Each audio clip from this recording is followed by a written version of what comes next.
Hello à tous.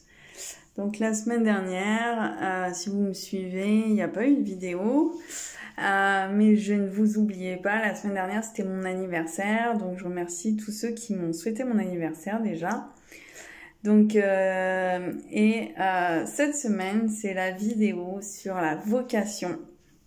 Ça va être assez court parce qu'il y a pas mal de choses que j'ai déjà pu partager qui peuvent aider sur la vocation dans mes vidéos précédentes, sur ma chaîne, etc. Donc je vais vous inviter à aller les voir, qui peuvent vous aider. Puis après, je peux vous accompagner aussi par rapport à ça si vous voulez aller plus loin que ce que je propose sur mes vidéos. Mais du coup, les questions que vous pouvez vous poser pour votre vocation, c'est déjà dans quels sont vos points forts, qu'est-ce que vous pouvez apporter à la société, ou dans une entreprise ou dans votre entreprise, qu'est-ce que dans ce que vous avez déjà expérimenté, qu'est-ce que vous aimez, qu'est-ce qui est facile pour vous et qu'est-ce que vous verrez faire tous les jours, tout le temps. Donc j'en parle aussi dans les objectifs. Et aussi dans quel environnement vous voulez travailler, si par exemple c'est dans un open space, si c'est dans un bureau solo, si c'est en équipe, si c'est seul, si c'est dans le salariat, dans l'entrepreneuriat.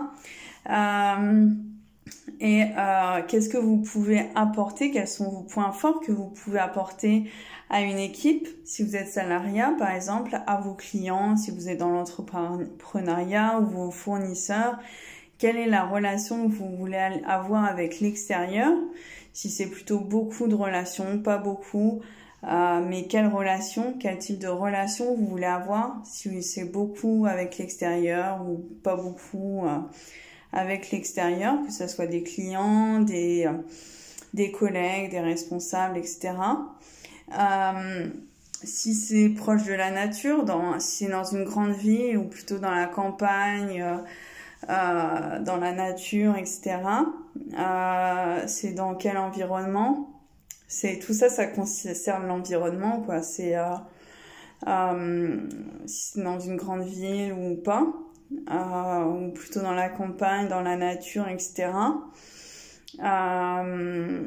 Essayez de vous poser un maximum de questions et à chaque fois de vous demander aussi quels sont vos points forts, qu'est-ce que dans vos travails, ou même dans vos études, qu'est-ce que vous avez aimé faire et quels sont vos points forts, qu'est-ce que vous pouvez apporter aux autres.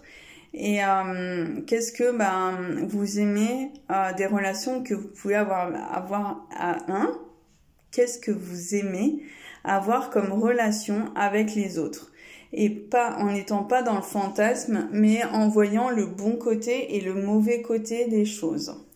Donc par exemple si c'est avec des fournisseurs, de se rendre compte que des fois on a des choses à demander, que on est un peu leurs clients, etc. Ou même nos clients, que des fois, faut demander de l'argent, ce genre de choses-là, ou même avec nos responsables. Et savoir aussi se mettre en valeur et savoir aussi innover et savoir se vendre. Si par exemple dans l'entreprise, on est déjà dans une entreprise et notre poste ne convient plus et on aimerait bien changer, mais déjà essayer de réfléchir au lieu de se dire je vais forcément partir de cette entreprise.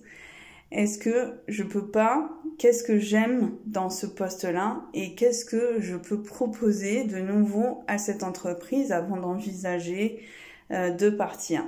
Quels sont mes points forts? Qu'est-ce que j'aime? Et d'être clair sur toutes ces questions-là. Voilà, donc si vous voulez aller plus loin, n'hésitez pas. Et n'hésitez pas à mettre des commentaires, des likes si vous aimez. Et donnez votre avis. Voilà, je vous dis à très vite pour la suite.